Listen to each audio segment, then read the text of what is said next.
Yang pertama adalah tunggakan tahun 2025. Ada 1,6 yang sudah selesai dilaksanakan, maksudnya kegiatannya sudah selesai dilaksanakan, namun belum dibayarkan.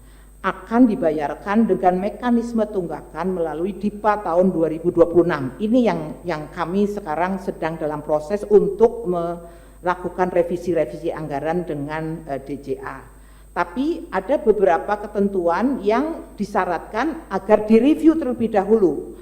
Ada nilai tertentu yang harus direview oleh KPA, ada nilai tertentu yang harus direview oleh inspektorat, ada nilai tertentu yang harus direview oleh BPKP. Ini yang masih dalam proses. Itu yang menyebabkan kami mungkin minta maaf kepada seluruh pihak ketiga yang mungkin ada tagihan kepada BGN, belum bisa semuanya kami laksanakan. Tadi saya pertama memang mau menyampaikan itu permohonan maaf kami, tapi karena sudah dibacakan suratnya memang seperti itu, Kepala BGN berkalangan hadir, maka mohon izin saya mewakili selaku PLH Kepala BGN.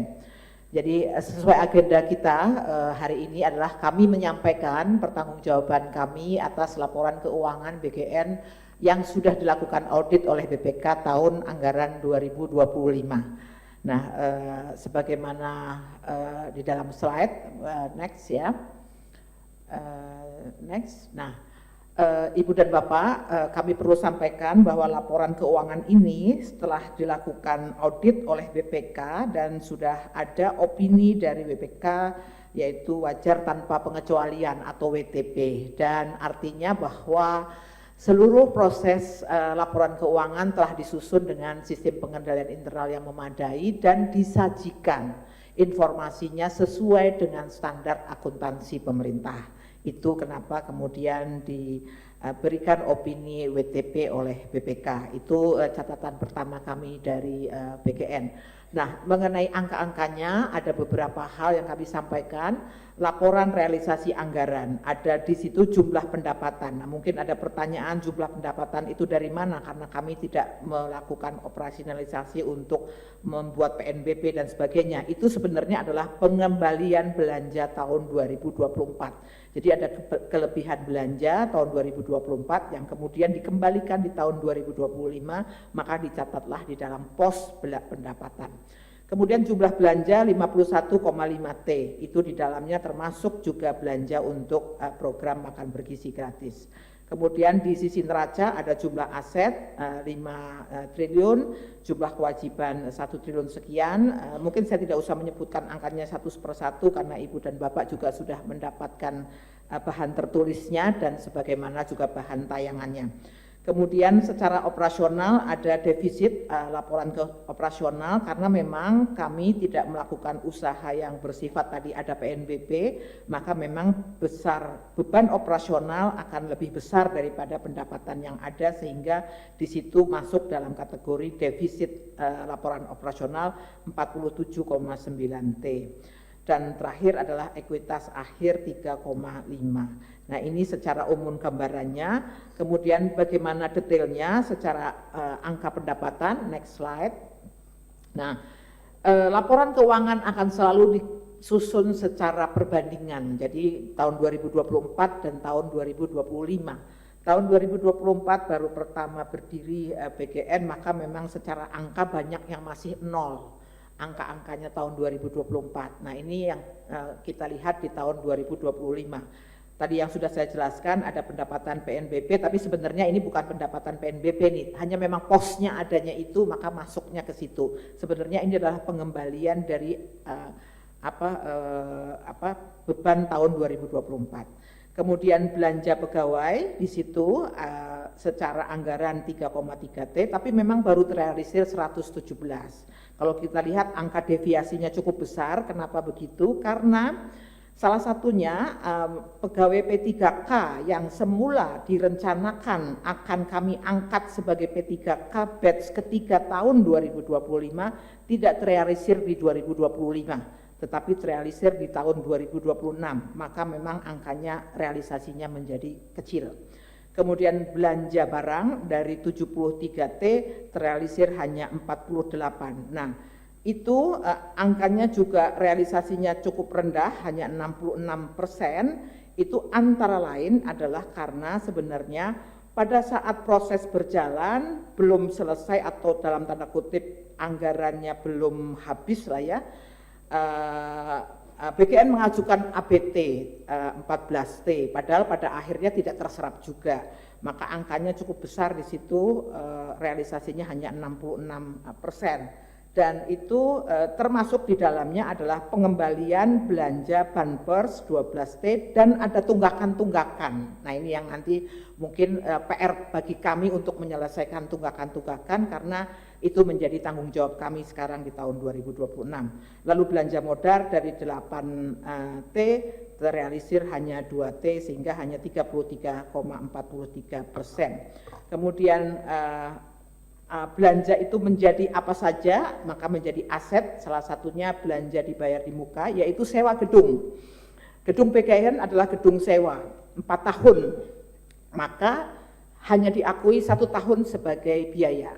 Tahun berikutnya yang 3 tahun diakui masuk pos dalam sewa dibayar di muka. Secara akuntansi memang akan seperti itu, angkanya 167 sekian. Kemudian uang muka belanja, nah ini mungkin ada pertanyaan, kenapa ada uang muka belanja besar sekali di tahun 2025? Itu adalah uang muka pembayaran motor listrik yang kemudian jadi ramai itu. Jadi uang mukanya dibayar tahun 2025, pembayaran terakhirnya di 2026, 243,9 M. Kemudian piutang bukan pajak, nah ini adalah SPPG MBG ya, yang itu sebenarnya masalah treatment akuntansi saja Ibu dan Bapak, dan kemudian ada penyisihan piutang itu memang harus begitu karena 0,5% itu secara ketentuan sistem akuntansi pemerintah harus dicadangkan gitu. Kemudian piutang bukan pajak dan persediaan ini ada ATK, ada lain-lain lah, ini umum saja sebenarnya. Nah kemudian aset tetap, ada peralatan dan mesin, itu ada komputer dan sebagainya 1,4T. Kemudian ini mungkin ini kategorinya saja, ada jalan, irigasi dan jaringan, ini kelompoknya, tapi yang dimaksud di sini sebenarnya jaringan internet yang memang kami gunakan. Jadi 6,8 M. Kemudian aset tetap lainnya 18,9 M. Kemudian konstruksi, nah ini konstruksi dalam pengerjaan. Ini adalah pencatatan atas uang muka yang sudah diberikan kepada 315 SPPG yang dibangun atas biaya APBN yang keluar dari BKN, 375. Yang penyelesaiannya seharusnya dibayar di tahun 2026.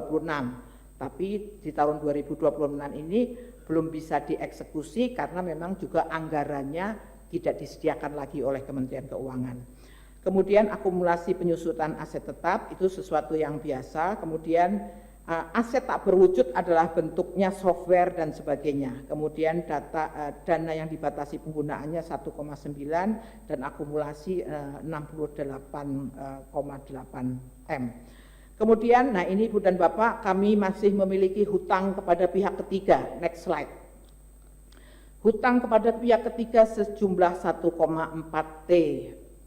Rinciannya nanti ada di belakang.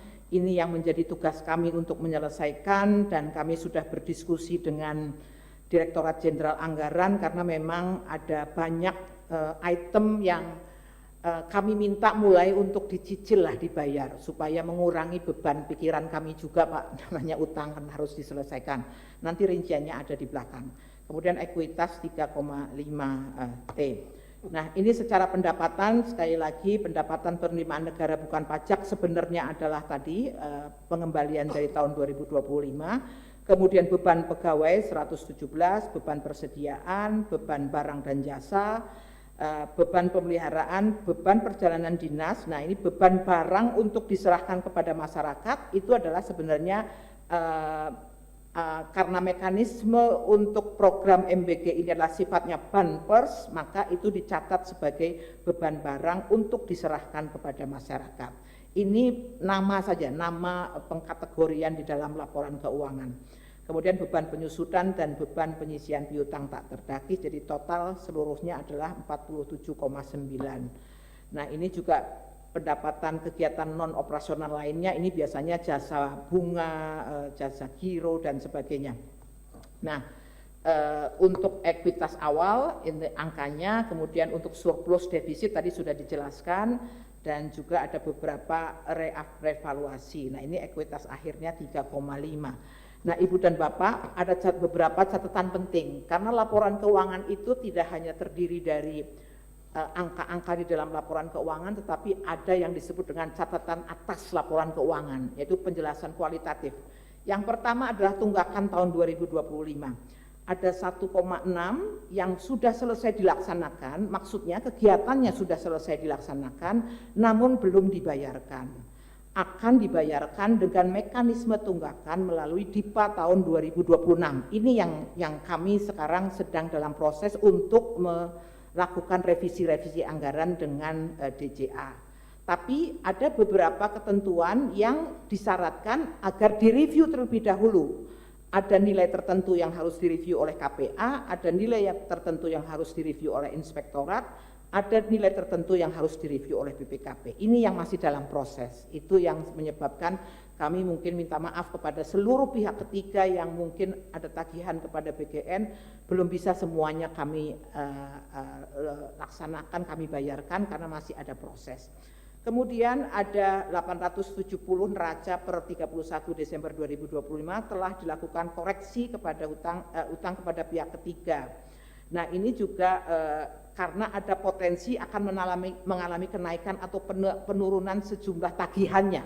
Artinya dulu ditagihnya mungkin sejumlah 100 gitu, tetapi setelah kami lihat ternyata mungkin jumlahnya bisa ada yang di bawah itu, ada yang di atas itu, sehingga ada proses adjustment. Nah yang terakhir ini adalah nilai yang belum diyakini.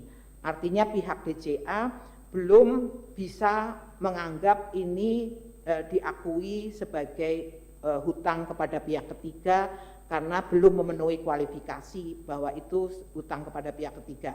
Ini juga berdasarkan hasil konfirmasi oleh BPK.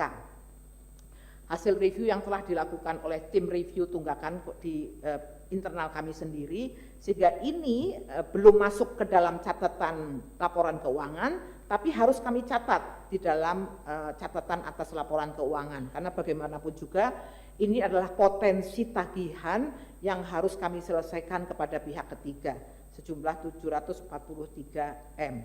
Nah kemudian ini berikutnya adalah rekening penampungan akhir tahun. Ini ada mekanisme